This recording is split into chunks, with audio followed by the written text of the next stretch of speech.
have seen the Word made flesh. The more you know, the more you can see. Faith comes from hearing the Word. So to have faith, to trust that God can open someone's eyes and they see into the supernatural, comes from looking at how people saw in the supernatural before. Now, many people have read this Bible, Ezekiel, Isaiah, all these prophets that used to see things, but they do not believe that God still does that now. Yes? No? How many of you came from a church? They don't believe in prophetic things, visions, dreams? Huh? Yes? Question. But Isaiah used to see visions, and Ezekiel.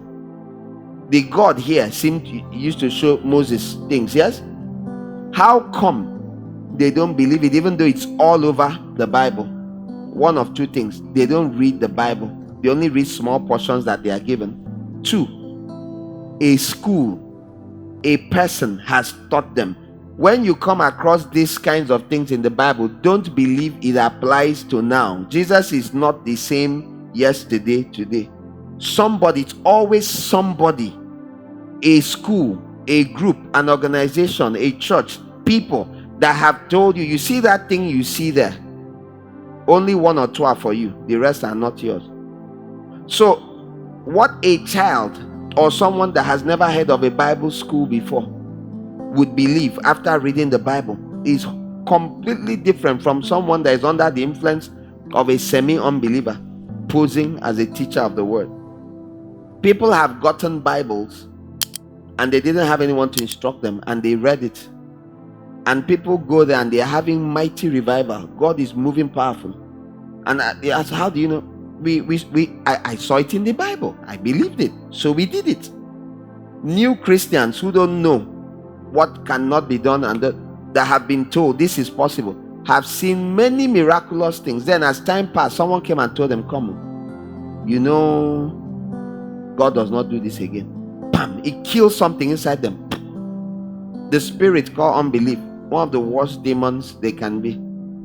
Terrible demon. People you think of demons as lust, anger, but the most powerful demons are, they wear a pince nez and are educated, very articulate, and look over the top of their glasses.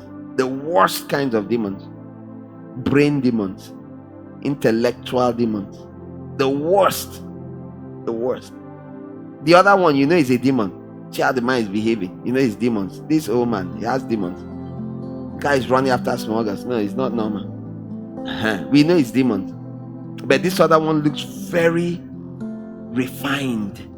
If you see the size of demons, thank God Nigeria, we are still relaxed. But in Western countries, on the corridors of their universities, if you see the quality of demons in that space, right? See the quality of demons and how many they are. The place is thick with demons. That's where you go and they just hijack your brain. What happens? What do you think happens? To some of you want to japa. God looked down in mercy, remember your grandmother's prayers, and blocked you. Oh, by now you not believed in God. I had a friend here in the 90s. Money, UK, parents, money.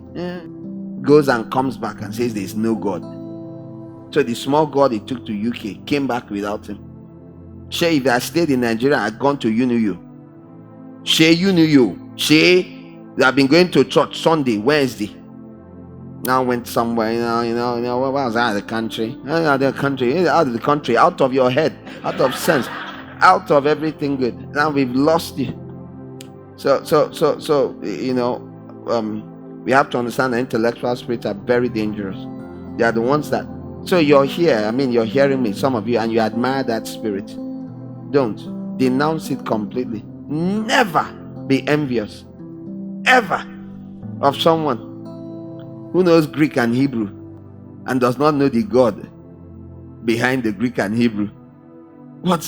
So what are you? What are you worshiping? Greek and Hebrew? You should know God well enough. Focus on knowing God well enough. You don't need deep. There's a reason. There's an absolute reason Jesus picked his closest 12 from fishermen. There's an absolutely good reason why. He didn't pick one. He picked not less than 4. Peter and Andrew were brothers. We don't hear clearly that Andrew was a fisherman, but people tended to continue their father's career. You trained under your father. So how did Peter end up a fisherman? Likely because his father must have been a fisherman, was a Galilean, Galilee, by the Sea of Galilee. Get your food from the sea. I don't know if Andrew went on to do something else, travel somewhere, but Peter was his brother. We see James and John with their father. They are still with him. And the Bible says they were partners.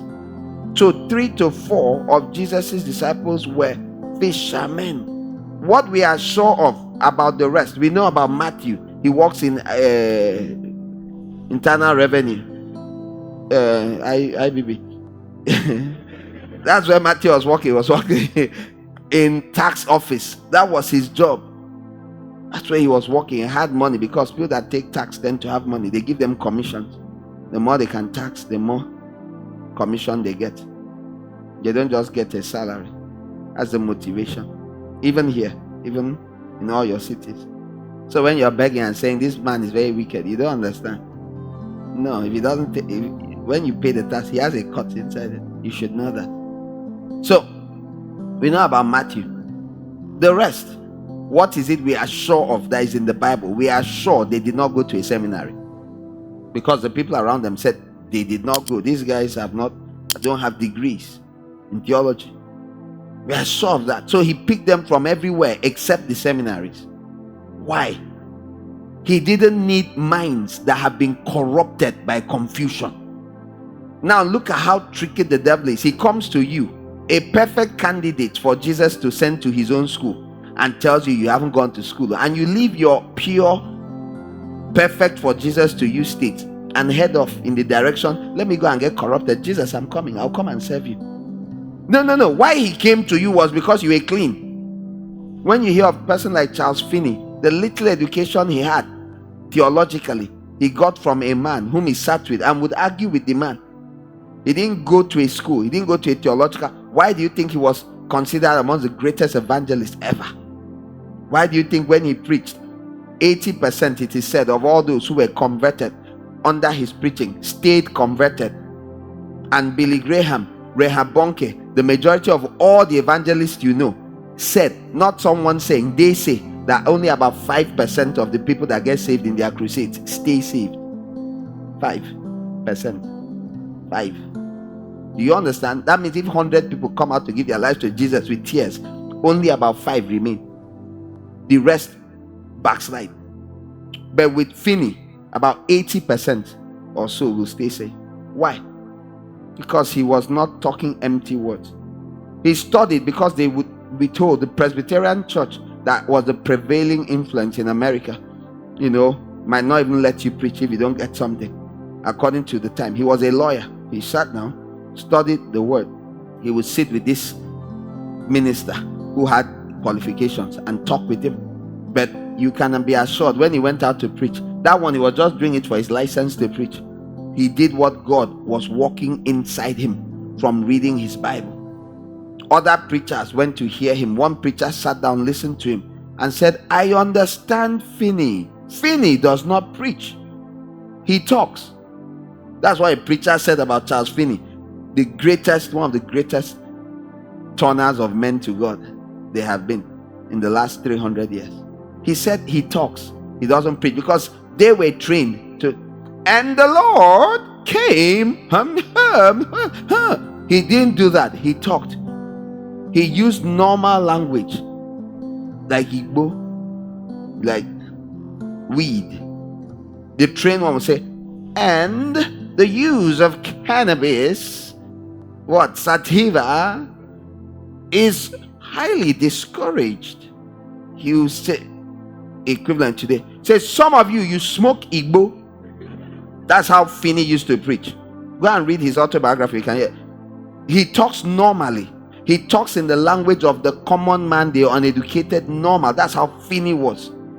People got born again and stayed born again. Why would you go and put yourself in the class of those who become less and less useful in God's hands? So it's a deliberate thing that the Lord looks for people who are simple, humble, not proud, yielded, who can easily be used. When God calls you, again, there are Bible schools that are good, they try to be spiritual, but there are some things you should look out for. If they ever exalt writing things not for learning but for, like, okay, we did 10 papers, we did this, we did that, I scored this in the study of ancient Ugaritic language. What did you study it for? Why did you study that ancient Ugaritic? So you can feel confident because of your low self-esteem. If you had Jesus and were close to him, you would have acquired courage and boldness, but you're not close to him. So to feel self-esteem, you have to have a degree. So they say, let's welcome doctor. So you're walking on top of a title. I hope people heard what I am. Doctor.